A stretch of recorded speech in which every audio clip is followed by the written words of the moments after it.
Kami serahkan seluruh ucapan syukur, doa permohonan kami, ucapan syukur kami bawa di dalam nama Tuhan kami Yesus Kristus. Haleluya. Amin.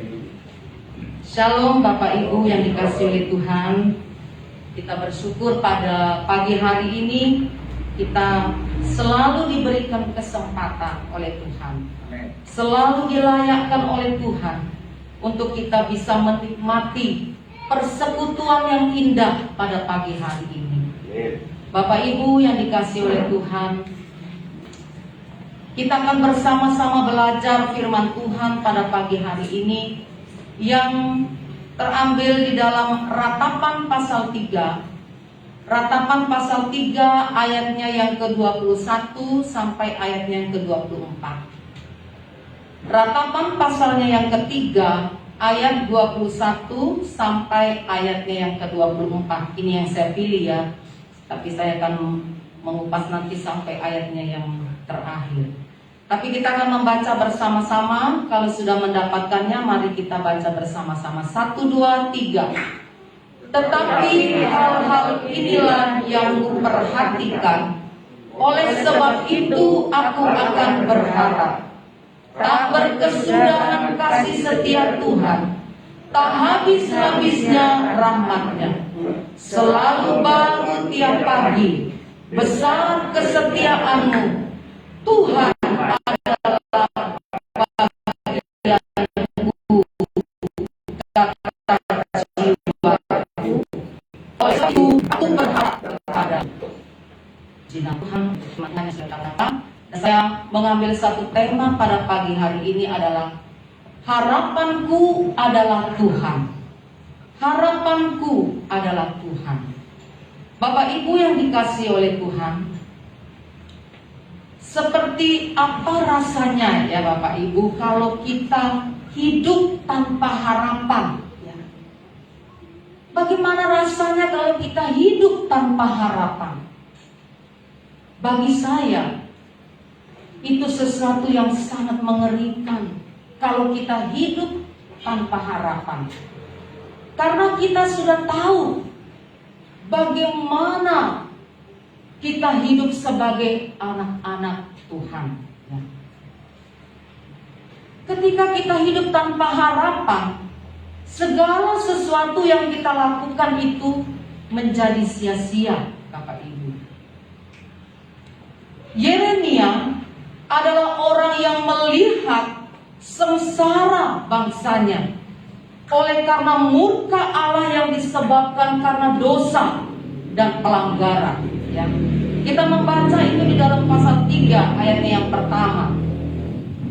Dia berkata, sangkaku hilang lenyaplah kemasyuranku dan harapanku kepada Tuhan. Ketika dia melihat begitu dahsyat penderitaan yang dihadapi oleh bangsanya, dia pikir sudah hilang lenyap harapannya.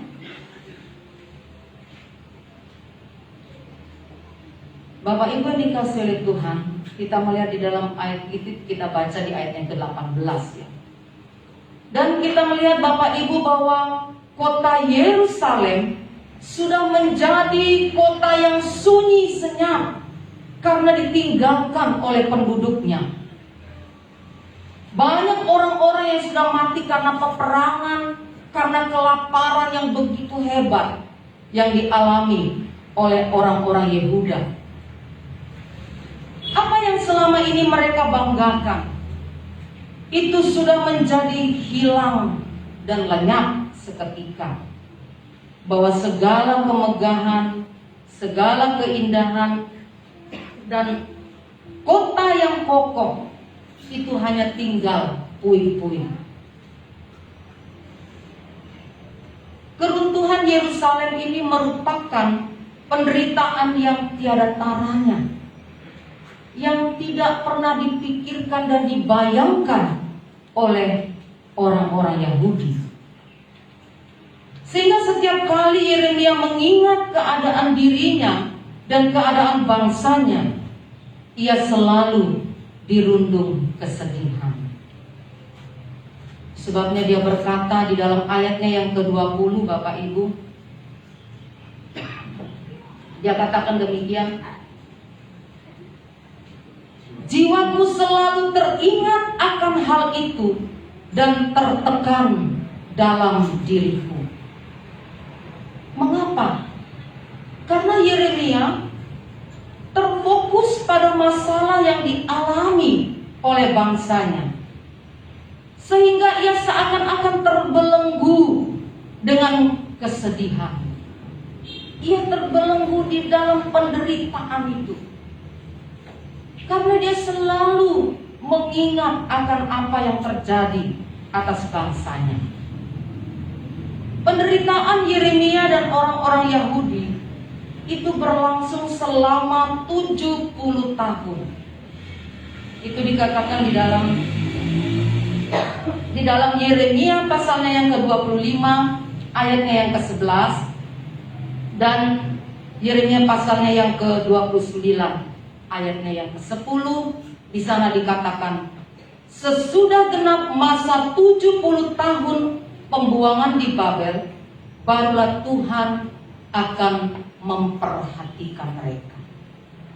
Sungguh luar biasa Bapak Ibu, proses yang begitu panjang dilewati oleh Yeremia dan orang-orang Yehuda. Bapak Ibu yang dikasihi oleh Tuhan, kita juga sering mengalami proses dalam kehidupan kita. Kita sering melewati proses. Bukankah masa ini kita sedang dalam proses? Kita melewati pandemi ini baru 2 tahun ya Bapak Ibu. Sudah banyak orang-orang yang mengeluh. Bahkan tidak jarang juga kita bertanya, di mana Tuhan? Mengapa ini bisa terjadi? Mengapa Tuhan biarkan ini terjadi? Ya. Tapi Bapak Ibu yang dikasihi oleh Tuhan, setiap proses yang Tuhan kerjakan di dalam kehidupan kita, jangan kita lewatkan begitu saja. Biarlah kita menerima dengan rela hati setiap proses yang Tuhan kerjakan. Ini baru berjalan 2 tahun. Bagaimana dengan orang-orang Yehuda? Tuhan menetapkan masa 70 tahun. Mereka harus melewati penderitaan ini. Bapak Ibu yang dikasihi oleh Tuhan, setiap proses, setiap hal yang terjadi dalam hidup kita, kita akan melihat di tengah-tengah penderitaan, pergumulan kita, ada kuasa, ada mujizat, bahwa Tuhan sedang bekerja di dalam kita untuk kebaikan kita. Sesudah genap masa 70 tahun, barulah Tuhan memperhatikan orang-orang Yehuda. Bapak Ibu, Tuhan seakan-akan membiarkan mereka. Tuhan seakan-akan meninggalkan mereka di dalam penderitaan itu. Bagaimana bila hal itu terjadi di dalam kehidupan kita, Bapak Ibu? Apa yang akan kita lakukan selama 2 tahun pandemi ini? Kira-kira apa yang kita lakukan? Apakah kita berdiam diri untuk menunggu sampai kapan ini akan berakhir?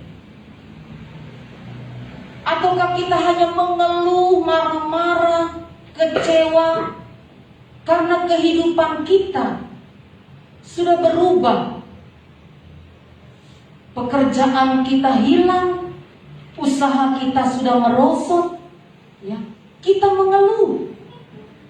Atau kita duduk di bawah kaki Tuhan dan kita bertanya kepada Tuhan, apa rencana Tuhan? Apa maksud maksud Tuhan di balik semua ini? Ya. Bahwa tadi pujian itu mengatakan sehelai di rambut kita tuh jatuh, itu bukan tanpa sepengetahuan Tuhan. Jadi ketika hal yang terjadi dalam hidup kita, bukan Tuhan tidak tahu, bukan juga Tuhan membiarkan, tetapi Tuhan sedang mengerjakan kebaikan di dalam kehidupan kita. Puji Tuhan Bapak Ibu. Seandainya Yeremia terus dia menyerah, dia berputus asa karena penderitaan itu, saya yakin Yeremia juga akan terpuruk di dalam penderitaan bangsanya, bahkan kepada seluruh bangsanya. Tetapi dengan iman Yeremia melihat harapan. Itu sebabnya dia berkata di dalam ayatnya yang ke-21, tetapi hal-hal inilah yang kuperhatikan. Oleh sebab itu aku akan berharap. Yeremia tidak lagi memandang pada penderitaan yang terjadi di sekelilingnya. Dia lebih memperhatikan hal-hal yang akan Allah nyatakan bagi dirinya pribadi, bagi bangsanya, dan bagi umat Tuhan. Yeremia bukan hanya akan berharap, tetapi Yeremia memiliki pengharapan kepada Tuhan.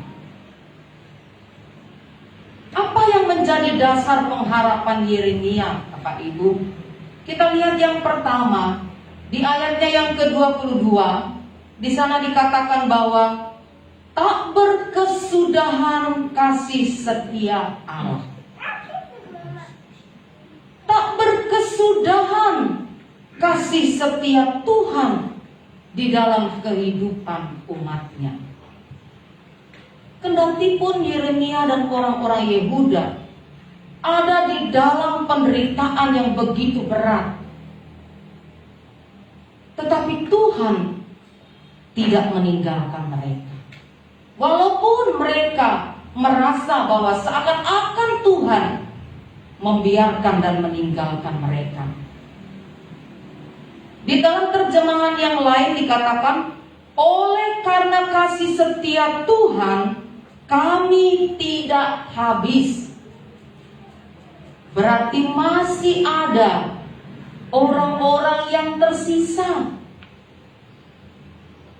Ternyata kondisi yang dialami orang-orang Yahudi bukanlah kondisi yang terburuk, Bapak Ibu. Ya. Yaitu kadang-kadang perasaan manusia. Kalau kita menghadapi hal masalah yang kecil, itu sudah mengganggu hati dan pikiran kita. Kita sudah merasa bahwa kita sudah sangat menderita.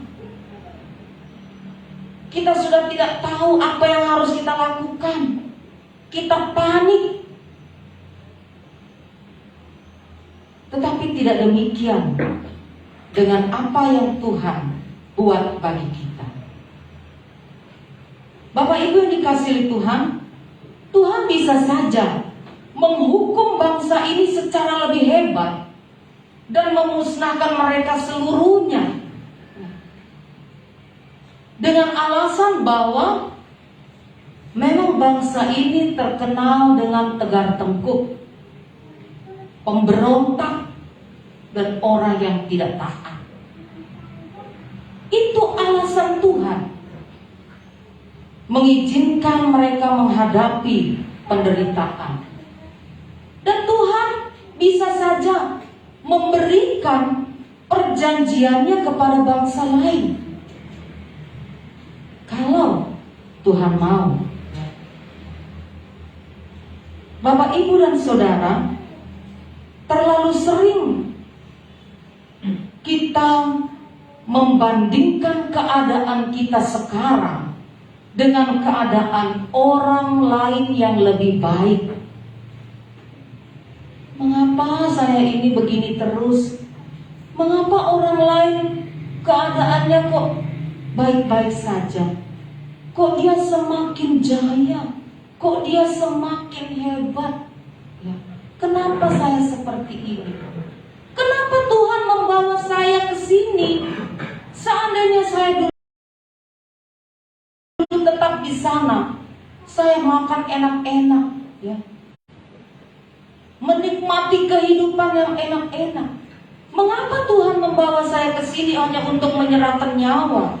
Ya, ini keluhan mereka juga, ya. Kita lupa Bapak Ibu, bisa saja keadaan kita akan lebih buruk dari sekarang ini. Tetapi syukur kepada Allah yang masih memberikan kepada kita begitu banyak alasan untuk kita mengucap syukur kepada Tuhan, ya. Meskipun di tengah pandemi ini masih ada ucapan yang syukur yang bisa kita naikkan kepada Tuhan. Meskipun di tengah-tengah masa yang sukar, masih ada ucapan syukur yang bisa kita naikkan kepada Tuhan. Meskipun kita dalam keadaan lemah, keadaan sakit, kita masih bisa bersyukur kepada Tuhan. Itulah yang Tuhan kehendaki, ya. Dan adakah hal-hal yang positif di dalam kehidupan kita Bapak Ibu yang sering kita abaikan dan kita lupa untuk mengucap syukur kepada Tuhan? Bapak Ibu yang dikasihi oleh Tuhan, inilah dasar pengharapan Yeremia, bahwa dia masih mengingat kasih setia Tuhan yang tidak berkesudahan dalam hidupnya. Di tengah-tengah penderitaan yang dia alami, dia masih bisa berharap kepada Tuhan. Dia masih percaya akan pertolongan Tuhan di dalam kehidupannya. Dasar pengharapan Yeremia yang kedua di dalam ayatnya yang ke-22b, di sana dikatakan, tak habis-habisnya rahmatnya. Bapak Ibu yang dikasihi oleh Tuhan, kata tak habis-habis rahmatnya, ini kata rahmatnya, ini saya melihat banyak sekali sinonim kata tentang rahmat, ya, di dalam kamus. Itu salah satunya saya ambil berkat, anugerah, belas kasihan, dan kebaikan, ya. Itu saya pilih yang kata yang biasa kita pakai, ya. Tetapi ada 40 kata sinonim tentang rahmat itu, ya. Tak habis-habisnya belas kasihan Allah atas orang-orang berdosa. Tak habis-habisnya belas kasihan Allah atas orang-orang yang menderita. Rahmatnya menjamin bahwa umat Allah yang berdosa tetap mengalami kebaikan Tuhan.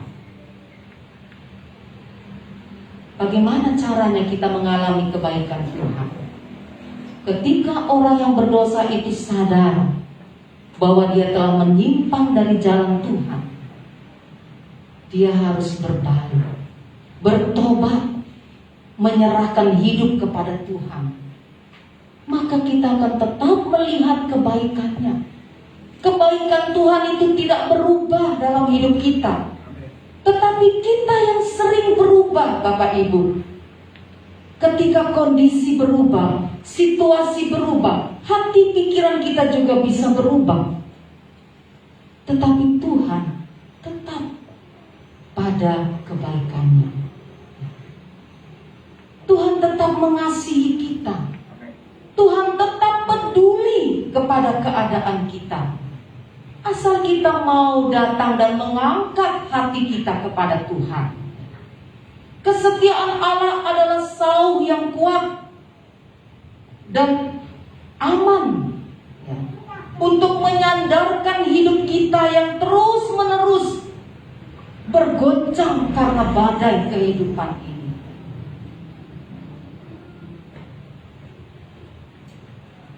Bapak Ibu yang dikasih oleh Tuhan, kebaikan Allah bukan hanya tersedia, tetapi kebaikan itu juga dikatakan selalu baru tiap pagi. Kebaikan Tuhan selalu baru tiap pagi. Amin. Ayatnya yang ke-23a katakan begitu. Kebaikan Allah akan jadi penghiburan yang teguh bagi orang-orang yang berharap kepada Tuhan. Tetapi ketika kita hanya mengandalkan kekuatan kita, mengandalkan kemampuan kita, mengandalkan diri kita sendiri, itu yang saya katakan tadi sangat mengerikan kalau kita hidup tanpa pengharapan. Sedikit kita terpeleset, kita akan kecewa, kita akan putus asa. Mengapa? Karena kita mengandalkan diri kita sendiri, Bapak Ibu. Dikatakan di dalam ayatnya yang ke-31 sampai ayat yang ke-33, karena tidak untuk selamanya, selama-lamanya Tuhan mengucilkan. Karena walau ia mendatangkan susah, ia juga menyayangi menurut kebesaran kasih setianya. Karena tidak dengan rela hati ia menindas dan merisaukan anak-anak manusia. Bapak Ibu, kasih setia Tuhan ini sungguh luar biasa dalam hidup kita. Saya tidak tahu apakah Bapak Ibu sudah dapat membaca dari ayat yang pertama sampai ayat yang ke-65 ini. Saya ayat yang ke-66, saya ketika membaca dari ayat yang pertama sampai terakhir, saya berlinang air mata, Bapak Ibu. Saya tidak tahu kenapa saya begitu sedih membaca ayat-ayat ini. Saya menangis. Mungkin ini yang dirasakan oleh Yeremia. Ketika kita sadar di dalam penderitaan yang sehebat itu, kasih setia Tuhan tetap di dalam kehidupannya. Kasih setia Tuhan tetap di dalam kehidupan kita. Dan seperti pemazmur juga dia berkata, tidak dilakukannya kepada kita setimpal dengan dosa kita. Tidak dibalaskannya kepada kita setimpal dengan kesalahan kita. Mazmur 103 ayat yang ke-10. Kebaikan Allah tiada taranya bagi orang-orang yang berharap kepada Tuhan. Bapak Ibu yang dikasih oleh Tuhan, sungguh indah ketika kita ada di dalam hadirat Tuhan. Itu sebabnya dikatakan kalau kita mengangkat pujian, lebih baik kita satu hari di dalam pelataran Tuhan daripada kita 1000 hari di tempat lain. Sungguh luar biasa, tidak habis-habisnya pengagungan kita kepada Tuhan karena kebaikan dan kesetiaannya dalam hidup kita. Ini bagi orang-orang yang dekat dengan Tuhan, bagi orang-orang yang memiliki hubungan yang intim dengan Tuhan, barulah bisa merasakan ya sampai ke dalam jiwa seperti tadi kata Yeremia, ya, jiwaku dia dibawa masuk ke dalam hatinya, ke dalam pikirannya, Bapak Ibu. Sungguh indah ya ketika kita hidup di dalam pengharapan kepada Tuhan. Yang terakhir Bapak Ibu, di dalam ayatnya yang ke-24, Yeremia berkata, Tuhan adalah bagianku, kata jiwaku. Oleh sebab itu aku berharap kepadanya. Tuhan adalah bagian. Arti kata jiwaku ini diterjemahkan dengan pembicaraan dengan diri sendiri. Aku berkata kepada diriku dalam diriku bahwa Tuhan adalah bagianku, kata Yeremia. Tuhan adalah bagianku. Tuhan memampukan kita untuk terus berharap kepada Tuhan. Itu sebabnya ketika kita mulai berjalan meninggalkan jalan Tuhan, kita mulai menyimpang dari rencana Tuhan, kita mau melangkah dengan kehendak diri kita sendiri, dengan keinginan-keinginan sendiri.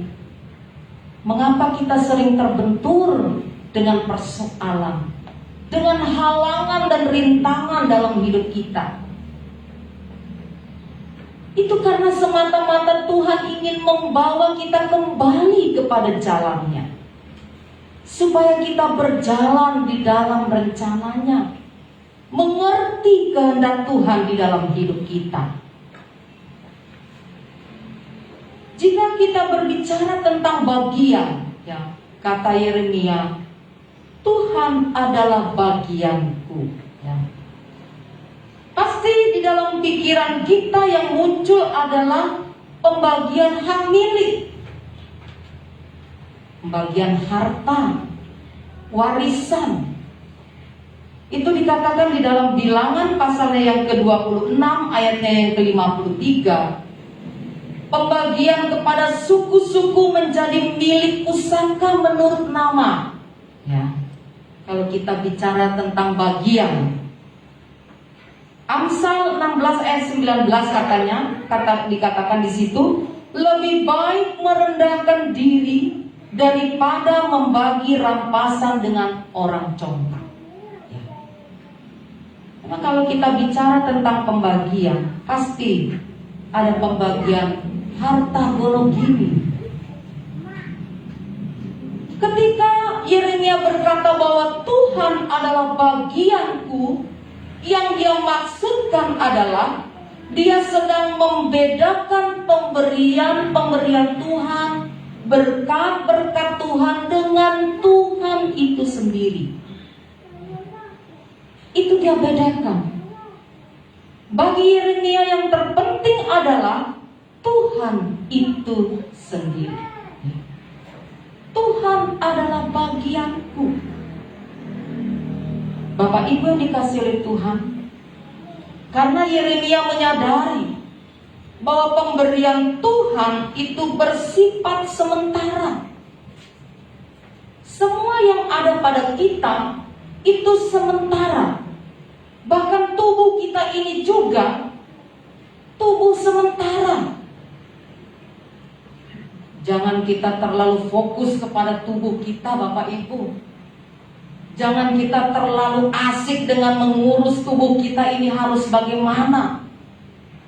Karena tubuh kita ini, ya, kadangkala kesehatan kita juga bisa menurun. Sewaktu-waktu dia bisa lemah dan sakit. Entah orang gemuk, entah orang kurus, entah orang ganteng, cantik, jelek. Yang namanya tubuh ini adalah sementara.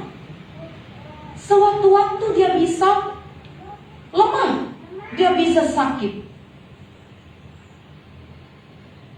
Dan juga Bapak Ibu, kekayaan juga bisa lenyap. Sewaktu-waktu lenyap, menguap. Bahkan kejayaan, kesuksesan, keberhasilan kita dalam diri kita, dalam hidup kita yang sekarang ini, bukan sesuatu yang patut kita banggakan secara jasmani. Bukan berarti kita tidak boleh bangga, Bapak Ibu. Kalau kita mau berbangga, kita berbangga karena Tuhan. Tuhanlah yang membuat kita berhasil. Tuhan juga yang memberikan kita kesehatan. Tadi malam juga saya bergumul dengan kesehatan. Tiba-tiba saya memang beberapa waktu ini mengalami lambung ya, yang sering kalau habis makan tuh biasanya sering kembung, bahkan susah saya tidur ya. Saya harus mengatasi asam lambung yang naik. Bagaimana caranya? Apa yang harus saya lakukan? Tadi malam hampir sampai jam 1, setengah 2 saya tidak bisa tidur karena asam lambung ini naik. Tapi saya berdoa kepada Tuhan. Tuhan tolong saya,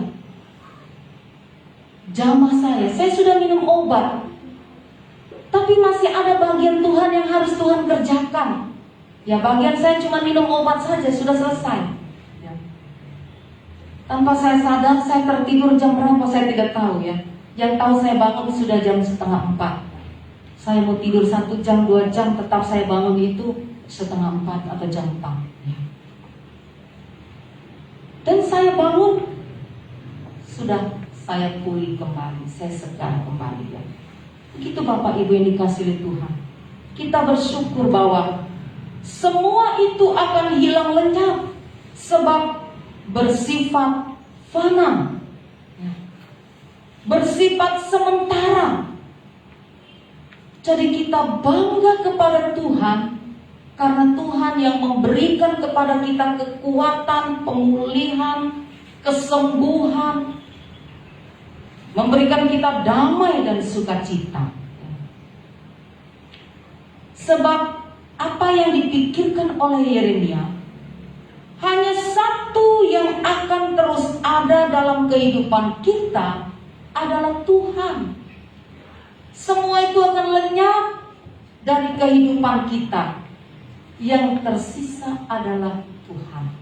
Yang ada hanyalah Tuhan. Bapak Ibu harus tahu bahwa ketika Yeremia menulis ratapan ini, Bapak Ibu, dia juga benar-benar tidak memiliki berkat Tuhan apapun dalam dirinya. Baik itu harta, kejayaan, karena tanah perjanjian itu sudah lenyap.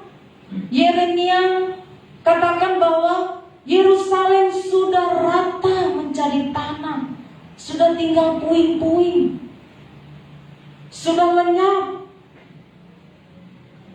Tetapi kalau semua berkat ini hilang lenyap, masih ada bagian yang terbaik yang tinggal tetap bersama Yeremia, ialah Tuhan ya. Itu sebabnya dia berkata di dalam ayat yang ke-24 itu, Tuhan adalah bagianku, kata jiwaku ya. Saya ingat lagu yang di grup ya, yang dikirim oleh Pak Peter. Tuhan Yesus harta yang sejati ya. Damai dan sukacita itu tidak bisa kita beli dengan kekayaan, Bapak Ibu. Tetapi Tuhan Yesus itu harta yang sejati. Oleh sebab itu Bapak Ibu, mari kita terus berharap hanya kepada Tuhan. Tadi pujian kita nyanyikan, hidup akan selalu berganti di dalam kehidupan kita. Kadang-kala berat, kadang-kala pelit dalam hidup kita Bapak Ibu, kadang-kala pahit. Ya, yang sakit ini kalau sudah mau minum obat yang pahit, ya jangankan obat yang pahit, hidup ini pun sudah pahit katanya ya. Itu sering saya dengar kata itu ya. Tetapi kasih sayang dan rahmatnya selalu baru tiap pagi di dalam kehidupan kita Bapak Ibu.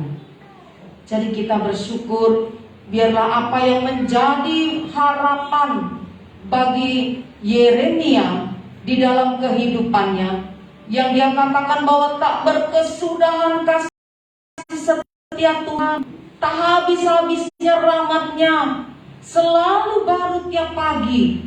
Tuhan adalah bagianku. Biarlah ini juga menjadi pengharapan kita di dalam kehidupan kita. Terlebih lagi, ya minggu lalu ya, kapan Pak Gembala mengingatkan kita, umur kita berapa sekarang dan kita masih hidup sisa berapa? Ya sampai di rumah saya juga hitung-hitung ya, masih berapa tahun ya saya hidup ini ya. Tapi mudah-mudahan Tuhan kasih saya lebih dari 70 tahun ya. Tetapi walaupun itu masih Ada masa sukar ya katanya kalau lebih dari 70. Menyusahkan. Tapi kita tidak tahu sampai kapan umur kita. Dan ada postingan juga, biarlah umur kita ini, sisa umur kita, mari kita pakai untuk memuliakan nama Tuhan. Kita pakai untuk melayani Tuhan. Kita pakai untuk menjadi berkat, menjadi saksi Tuhan. Dengan penuh pengharapan kepada Tuhan. Yang terakhir saya akan baca. Yeremia mengajak kita di dalam ayatnya yang ke-40. Dia mengajak kita katanya, marilah kita menyelidiki dan memeriksa hidup kita dan berpaling kepada Tuhan. Ya. Bapak Ibu yang dikasihi Tuhan, biarlah firman Tuhan ini menjadi berkat bagi kita sekalian, menjadi kekuatan bagi kita, untuk kita selalu memiliki pengharapan kepada Tuhan. Kalau yang masih berkata aku akan berharap, akan itu kapan? Tetapi mari kita wujudkan. Biarlah kita mulai hari ini, kita mulai berharap hanya kepada Tuhan. Segala yang ada di dunia ini adalah sementara. Dunia pun akan berlalu Bapak Ibu. Tetapi kasih setia Tuhan tetap untuk selama-lamanya. Amin. Mari kita berdoa.